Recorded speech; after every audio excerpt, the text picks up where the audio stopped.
Thousands of years ago, humans weren't just hunters wandering through forests. They started living by the rivers. Between the Tigris and Euphrates rivers, the world's first civilization, Mesopotamia, was born. This is where farming began for the first time, canals were built, and the first cities made of clay bricks rose up. But the question is, how did people live in these cities? Were there social classes, like rich and poor, powerful and weak? Something similar to the caste system that appeared later in India? And the biggest question, did these people also believe in gods and goddesses? So, in today's documentary, we're going to take you back about 5,000 years to the same land where humans first learned to build a civilization.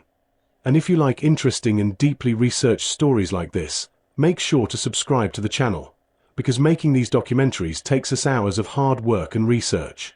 A long time ago, when there were no cities, no laws, no religion, and no king's rule, humans were the most vulnerable creatures on this earth. They didn't have sharp teeth, claws, or any animal-like weapons. Strength. Still, he survived because he had the ability to learn and understand. Early humans roamed the forests. They lived in caves, and their whole life revolved around just one question: will there be food today or not? Will we survive the night? Back then, humans were hunters and gatherers. They chased animals, collected wild fruits and roots, and moved around with the seasons. They didn't have a permanent home.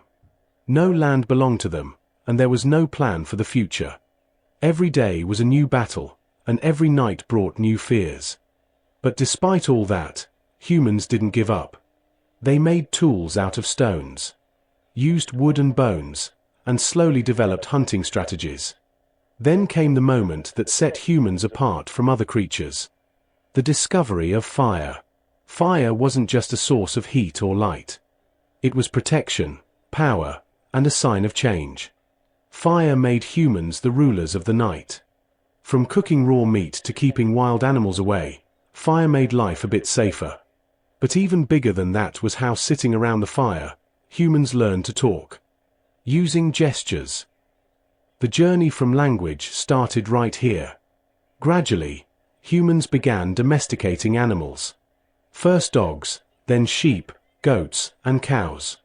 It wasn't just for convenience, but also a way to prepare for the future.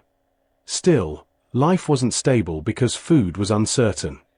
There was no control over the rain, and with each season, they had to move to a new place. That's when a dangerous but revolutionary question popped into human minds. What if, instead of wandering around every time, we settle in one place? This question wasn't easy because settling down meant risk. If the crop failed, there was no backup plan. But this very risk pushed humans forward. They started experimenting with planting seeds. They learned about the soil, studied the weather, and slowly laid the foundation of farming.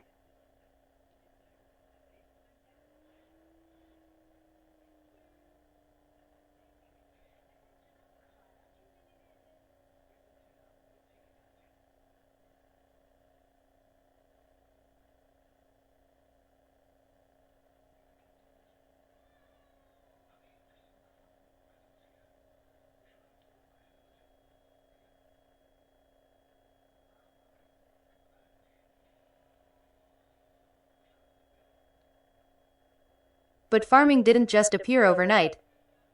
It was the result of thousands of years of learning and failures.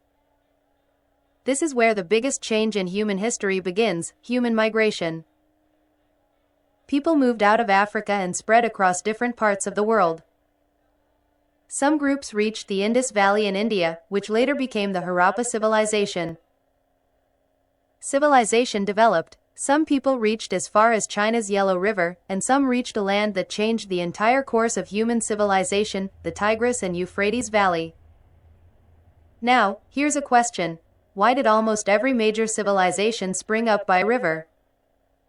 Was it just a coincidence or a sign of human understanding? Actually, rivers back then were the biggest guarantee of life: water, fertile soil, fish, and routes for travel, all in one place. And the Tigris and Euphrates were the most powerful combination of all these. Along these rivers, When humans first arrived, they realized they could live sustainably by syncing with nature. The soil here became even more fertile after the floods. But life wasn't easy because floods could be both a blessing and a curse. And this is what humans did that truly made them human. They tried to understand and control nature. This is where humans shifted from being hunters to farmers. From wandering groups to settled communities, and from living in fear to planning for the future. It wasn't just a change in lifestyle. It was a shift in thinking. Because now, humans started thinking not just for today but for the generations to come. And this mindset eventually laid the foundation for the world's first civilizations. And this is where we'll step into the next chapter. A place where rivers aren't just water sources but the backbone of power in society. Where farming isn't just about food but becomes the basis of politics, religion, and war. When humans decided to settle down, their biggest question wasn't where they would live, but who would you live with without support? Because a stable life meant steady water. And this need pulled humans towards rivers. But not every river could be the mother of civilization for humans. For that, you needed rivers that gave life but also posed challenges. That's exactly the role the Tigris and Euphrates played. Two rivers that, like a calm mother, provided food, but also, like an angry god, brought destruction. The Tigris and Euphrates weren't ordinary rivers. They came down from the mountains, had strong currents, and every year suddenly flooded. Sometimes so fiercely that the village would flood, and sometimes it was so generous that the fields would shine like gold. Living by these rivers wasn't easy. But humans took the biggest risk here because they understood that where there's great danger, there's also great opportunity. And that's where the experiment began that didn't just make humans hunters of nature, but its strategic partners. Every year, these rivers' floods brought new fertile soil, a kind of soil where, as soon as you plant seeds, life bursts forth. But this blessing only became. There was a time when humans started to understand floods. And that was the turning point when humans began not just to see nature, but to actually read it. They noticed the weather, understood water levels, and slowly figured out when the river stayed calm and when it turned wild. That's where planning was born, the first sign of civilization. Now, here's an important question. If floods were so dangerous, why didn't humans just leave the area, thinking it was a curse from the gods? The answer lies in their growing understanding. Humans realized that if you can turn it, stop it, and bring it to the fields, then this flood can become its biggest weapon. And this idea gave birth to the first irrigation system in human history. Canals were dug, earthen dams were built, and for the first time, water was forced to flow at the command of humans. This was no small feat because digging canals required collective labor. It needed planning and leadership. And from here, the first glimpse of power within society appears. Now, no single person could make decisions alone. It had to be decided who would. The canal will be built first. Which field gets how much water, and if there's a dispute, who'll decide? This is where administration, rules, and eventually governance begin. As control over rivers increased, so did human confidence. Waves of barley and wheat started appearing in the fields. Date palms became a steady food source, and for the first time, people felt sure there'd be food tomorrow. But here's the catch. When the future feels secure, does a person become calmer or more greedy? Because history shows that along with security comes competition. Settlements began to pop up along the rivers. Small villages started to form, and gradually the distance between these villages decreased. People began trading, sharing resources, and that's when conflicts started too. Water was no longer just about survival, it became power. Whoever controlled the canals held the real power, and that's why the civilization along the Tigris and Euphrates wasn't just agricultural but political as well. Later, Greek travelers named this land Mesopotamia, which means between two rivers. Land between rivers, but this name doesn't just describe geography. It also reflects a mindset where people were trying to find a balance between two forces, nature and control, freedom and order, fear and ambition. Over time, this area became more than just a collection of villages, it turned into a cultural hub we now call the Fertile Crescent. It's where ideas like farming, cities, writing, and laws first spread to other parts of the world. But that brings up another question: if this land was so fertile, then why did every civilization? Why couldn't it last here? Because fertile land brings prosperity quickly, but it also sparks conflict just as fast. Rivers gave humans something else too, a way to travel. People started using boats to move goods and ideas from one place to another. And that's how Mesopotamia became not just a local power, but a regional one. But as people grew more dependent on these rivers, their vulnerabilities became tied to them as well. Because if a river changed its course, entire lives were upended. And that's the most important turning point in this chapter. Rivers. It wasn't just the birthplace of civilization. It was also shaping the future of. Because the day humans fooled themselves into thinking they had total control over the rivers, they also unknowingly laid the foundation for their biggest mistake. But they only realized this truth when it was way too late. If you're still listening, you've probably understood by now that Mesopotamia wasn't just a civilization settled between two rivers, it was the story of the first major deal struck between humans and nature. A deal that made humans civilized. But, at the same time, it made him realize for the first time that the bigger the power, the heavier its price. If you're still with me, that means this story is really holding your attention.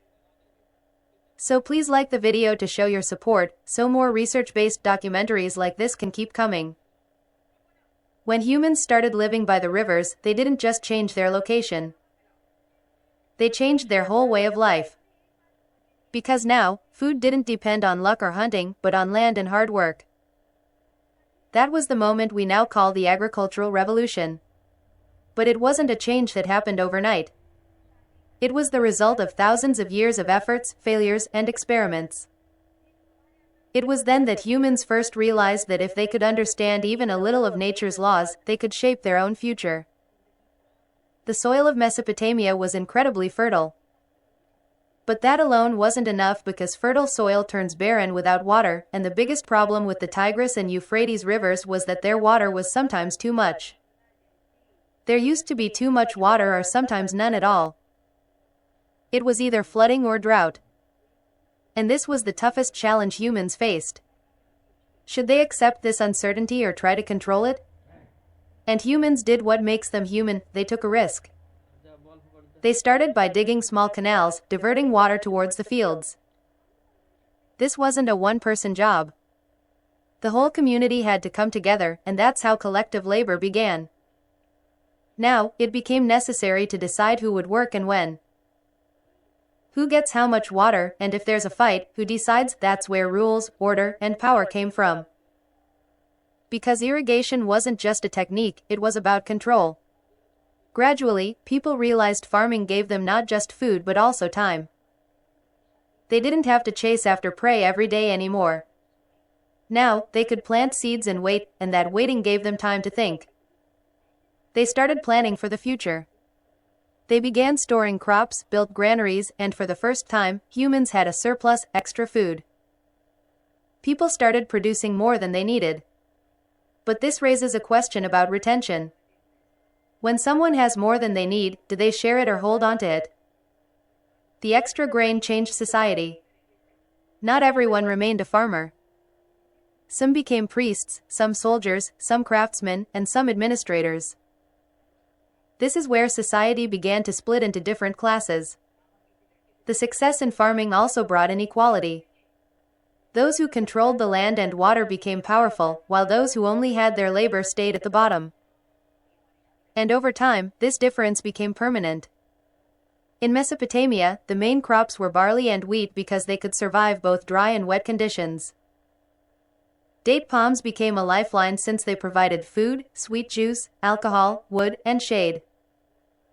Many tablets mention the expansion of date gardens, showing that these weren't just farms but strategic resources.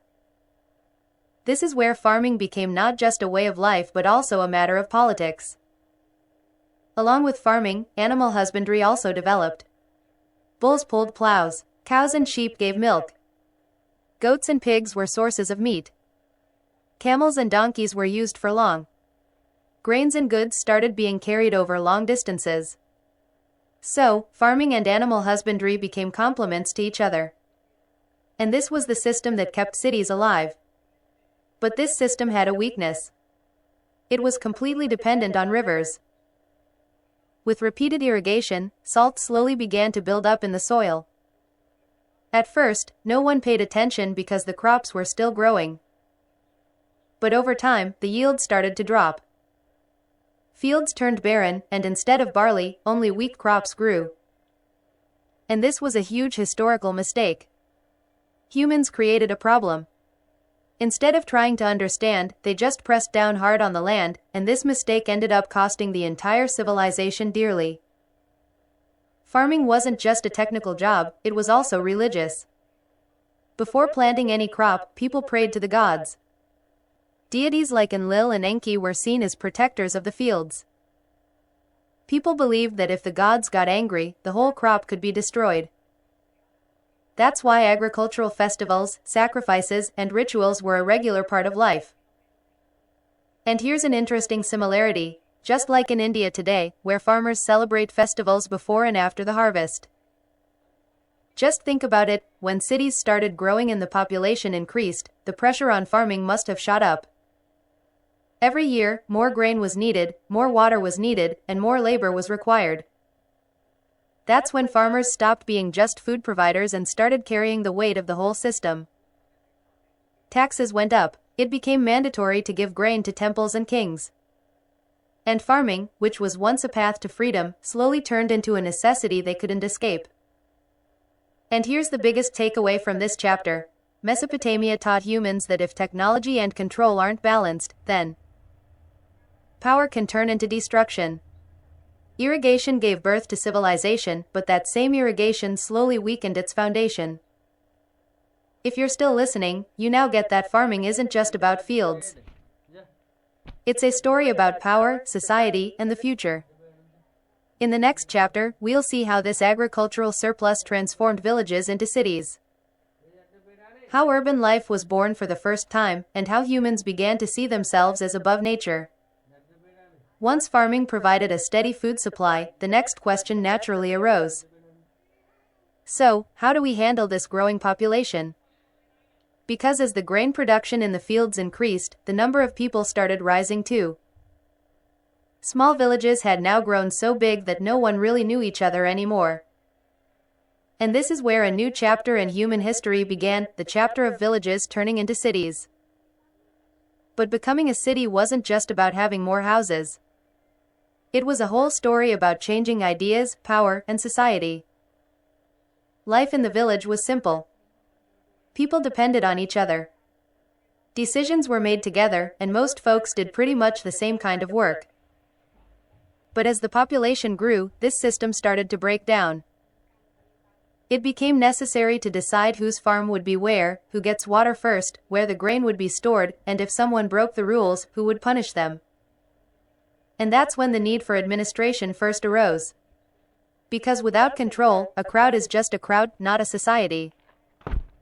Gradually, some places developed where grain began to be stored, trade started happening, and religious activities became centralized. These places were different from villages. People there didn't just farm, they also planned. They kept track of things and gave orders. And that's how the city was born. A place that was not just somewhere to live, but the center of power. The biggest example of this change in Mesopotamia was Uruk. About 5,000 years ago, Uruk wasn't just a simple settlement, it became the world's first real city. Thousands of people lived there. There were tall ziggurat temples, wide streets, and walls all around. But those walls weren't just for protection. They were also a mental boundary, showing that a person living inside the city. It was different, maybe even better. Life in the city had completely changed. People were no longer just farmers. Some were craftsmen, some traders, some soldiers, and some priests. The amount of work had increased, and this division was both the city's strength and its weakness. Because as work grew, people became more and more dependent on each other. And to control this dependency, rules and laws became necessary. This raises an important question. When a person gives up freedom in exchange for security, do they really become safe, or are they just controlled? Because the person living in the city now. Inside the walls, people felt safe, but they were also trapped by rules, taxes, and orders. Another big part of city life was religion. In villages, worship was personal, but in cities, religion became an institution. Ziggurats weren't just places to pray, they were symbols of power. The taller the temple, the bigger the god and the stronger the authority. People believed gods lived above and humans lived below. This idea trickled down through every level of society. For the first time, cities needed a standing army not just to protect lives, but also the grain stores, temples, and more. There was power. Walls were built, weapons were kept, and soldiers were trained. And from there, war stopped being just about defense and became a way to expand. City-states started clashing with each other for water, land, and trade routes. As the cities got richer, the gap between villages and cities grew. Villages produced grain, and the cities controlled it. Farmers worked hard, and the cities collected taxes. And that's where the divide between the common people and those in power began, a gap that still exists in some form even today. They existed. After Uruk, cities like Lagash, and Nippur emerged. Each city had its own god, its own king, and its own rules. But one thing was the same everywhere: power was at the top, and the common people were at the bottom. And as the cities grew bigger, this gap only got wider. Now, here's something really important to understand. Cities aren't just the peak of civilization, they're also its test. Because resources in a city are limited, but desires are endless. And this imbalance slowly gives rise to tension, crime, and rebellion. We see many signs of this in the tablets of history. People started coming together when they were fed up with forced labor, taxes, and inequality. And here's the biggest takeaway from this chapter. Cities taught people that a crowd without order is dangerous. But too much order can suffocate a person. The cities of Mesopotamia kept trying to find that balance. If you're still with me, you've probably realized that building a city wasn't just about progress. It was a compromise. Freedom in exchange for security, equality in exchange for order, and in the next chapter, we'll see how laws, writing, and the administration started to completely control human life. This was the beginning of humanity's first journey, where a wandering hunter slowly became a farmer. Where rivers became not just water, but the flow of life and power. And where writing, laws, and order tied people together into the first societies. But the story doesn't end here. Because within this system, kings, empires, wars, fear of gods, and the real game of power were born. Without understanding this, the story of Mesopotamia remains incomplete. In the next part, we'll see how these great kings who rose from these very cities turned laws into power, and how a civilization began to buckle under the weight of its own decisions. If you want to keep watching such deep, research-based documentaries, don't stop this journey here. Because history isn't just a story of the past, it's also a warning for today and the future. If you like documentaries that go beyond the story and dive deep into history, make sure to like this video and show your support. Subscribe to the channel so you don't miss out on the story of humanity's beginnings. Let's not stop this journey through civilizations here. Make sure to tell us in the comments which part of Mesopotamia's story you found the most interesting. Because your opinion decides where the next documentary will go. For the next episode, write part 2 in the comments, where we'll see how the great kings who rose from these cities turned laws into power, and how a civilization began to buckle under the weight of its own decisions.